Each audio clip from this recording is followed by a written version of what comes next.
journalist Aaron right here, Question Period Canada. You guys all know the House of Commons is a nutty place, right? Clown show at the sausage factory all the time. These battles happen on a daily basis. We watch the question periods here. We broadcast them live. You should check that out.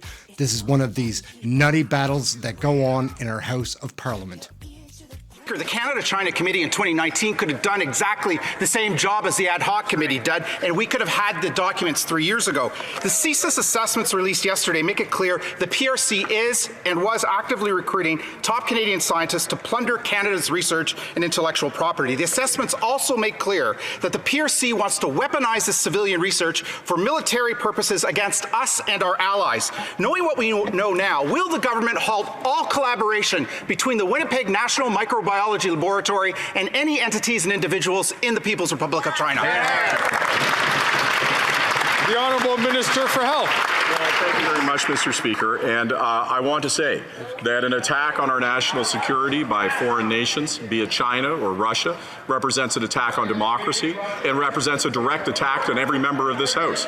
And that I share his outrage that China or any country would attempt to interfere in our process. The Public Health Agency, which is one of the most respected agencies in the world, hired 2 Canadian citizens who are eminent and well-known scientists in Canada who lied. It is the Public Health Agency that discovered that. It is the Public Health Agency that fired them, and that's why there's now an RCMP investigation about their actions.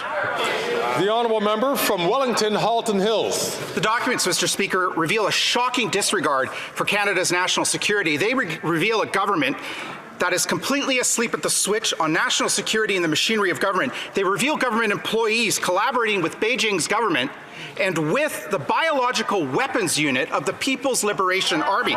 Equally shocking are the health minister's comments. He said yesterday, there was no evidence of actual breaches at the lab and no sensitive information actually left the country. The documents say otherwise. Does the minister stand by those comments? The Honourable Minister of Health. Mr. Speaker, the 2 Canadian scientists in question were well known for their work in virology and had spent their time working on health treatments for those that were suffering from viruses. They are collaboration. There is absolutely no evidence of the thing that the member opposite is suggesting, and I do not think that it is at all appropriate to suggest that they were involved with weaponization or things of this nature. They have all the documents, they can see all the information. We have waived all the normal considerations not only of national security, Mr. Speaker, but of employee relationships that normally are kept confidential. It was our government that did that. That's why they have this information. The Honourable Member from Cumberland, Colchester. Speaker, scientists working with Ebola at Canada's only Level 4 lab collaborated with the People's Republic of China Army Major General. Sadly, this story does not end there. Dr. Chu was able to gain access to the lab for students from China, and it gets worse. A scientist from the Academy of Military Medical Sciences, the research arm of the PLA, known to work on biology-enabled warfare. How did so many citizens from a hostile superpower gain access to Canada's top lab? Is it because the Prime Minister admires China's basic dictatorship? The Honourable Minister of Health. Mr. Speaker, some will attempt in national security concerns to play partisan games. I think that's unfortunate. And let me just give an example. With respect to Ebola, the exchange of Ebola in 2019 was done in the context of trying to work with China and other countries on finding solutions to Ebola, which exists in so many different parts of the country. At that moment in time in 2019, the relationship with China was in a different place. The information that was shared was through legitimate channels. It has nothing to do with this issue. It was absolutely known and handled with complete control. I think it's very, very important to not mischaracterize national security for partisan interests.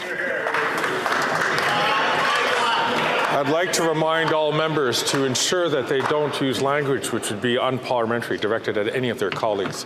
The Honourable Member from Cumberland, Colchester. Speaker, that minister's comments are reckless and untrue. Before March 31st, 2019, the PRC did not have a containment level 4 lab. How can I be so specific about the date? This is the date on which a scientist at Canada's top lab, the National Microbiology Lab, shipped dangerous pathogens, including Ebola virus, to the Wuhan Institute of Virology. This scientist had a history of visiting and collaborating with the PLA since 2016. When did the Minister of Health and the Prime Minister know about the espionage and blatant violation of our sovereignty, and when did they decide to cover it up? Here. The Honourable Minister of Health. The exact opposite of a cover-up occurred. It's actually this government that created the process that released these documents. So they actually refused to participate in this process. The second thing that I will say, Mr. Speaker, with respect to our national security interests, that it is essential when we're dealing with national security to recognize two things. That the party opposite is saying that they would support a partisan interference in the Public Health Agency of Canada, that if they were in government, they would see it as acceptable for political interference into that process. No, it's at an arm's length, and rightfully it is at an arm's length.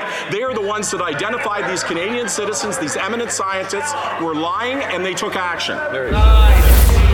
So gang, I don't know where it's going to end for this corrupt Trudeau government. Now they're in bed with the People's Republic of the C word. I'm not even sure if you can say that on here.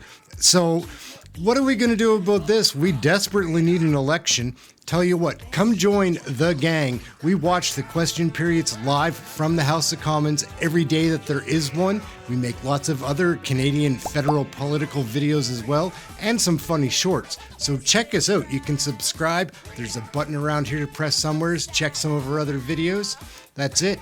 We'll catch you next video. Thank you very much for watching. I'm Aaron. This is Question Period Canada.